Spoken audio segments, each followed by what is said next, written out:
Shabbat Shalom. We watch what is happening in the Ukraine.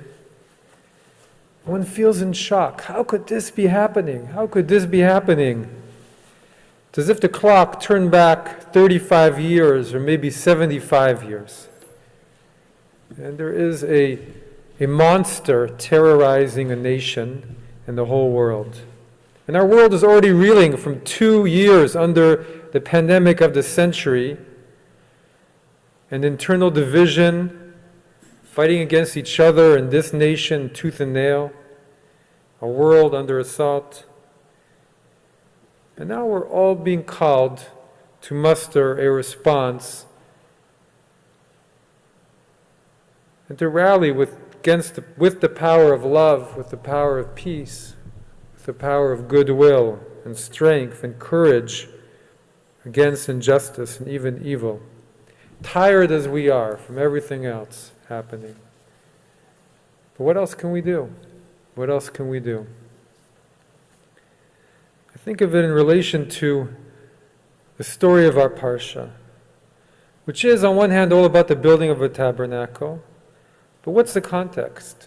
The children of Israel are standing at the base of the mountain of Mount Sinai, and it's right after the golden calf.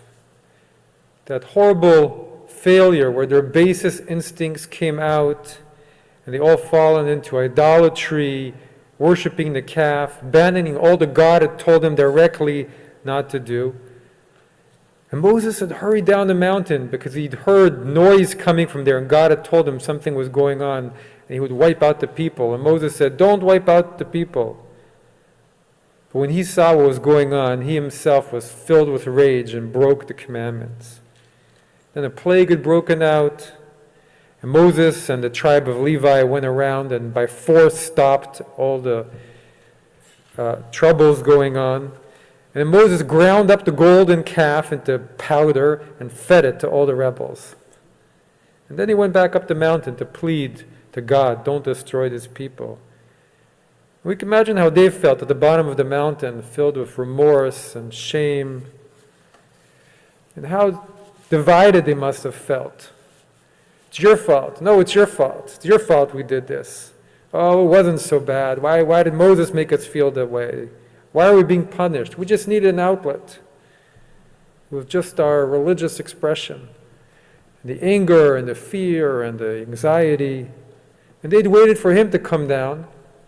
And then this is where our Parsha begins. He comes down and his face is full of light. And the Torah says he's holding a new set of tablets. And Moses gathers the people, Vayakel Moshe, Kol Ha'am, all the people. So what does Moses say to them? He says, first of all, keep Shabbat. But now God wants you to make a tabernacle, a house for God, for his dwelling. But it has to be built precisely to all of these instructions I'm going to mention. Then he spoke for the next few hours. And as he listened, they must have felt like throwing their hands up in the air. Where are we going to find all of this? How are we going to come all together to do this? And then Moses doesn't hear their retorts, but he dismisses the gathering. Time for work to begin. They were to build a house for God, not just a house for God, but the most complicated of structures.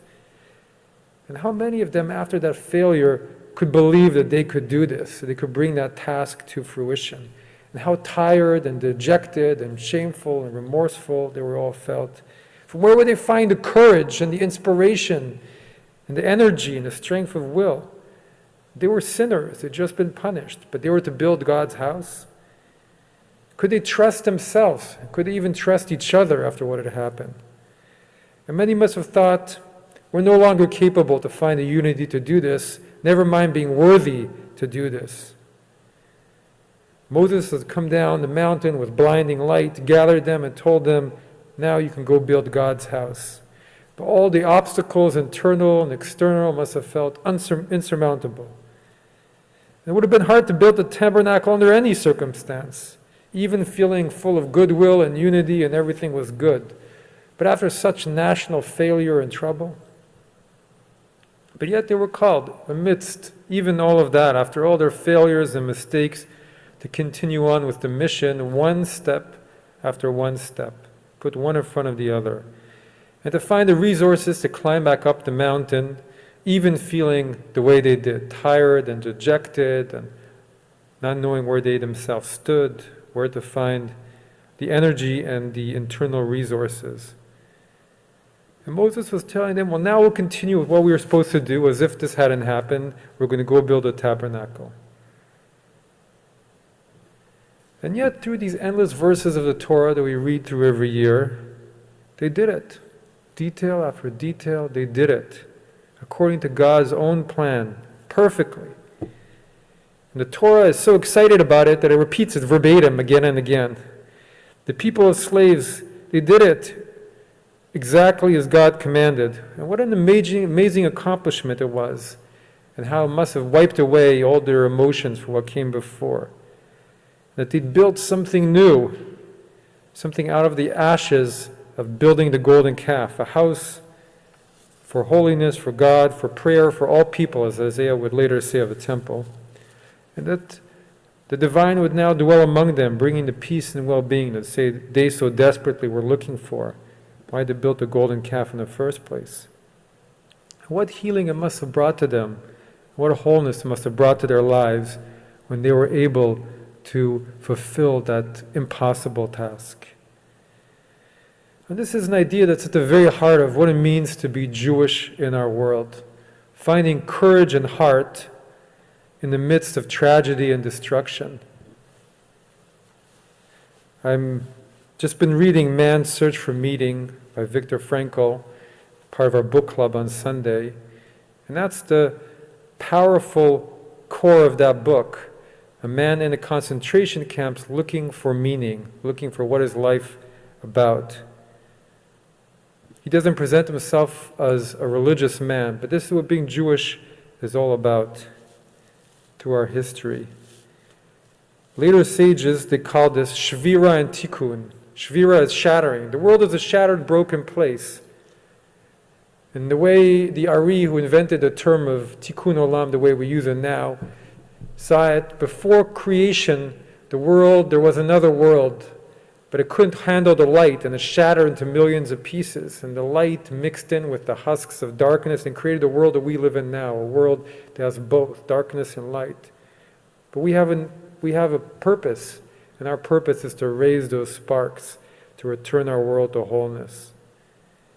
And it keeps happening, shattering and then repair, shattering, repair. But it's not just an endless process, but each one we're going a little bit closer to a better repair, higher.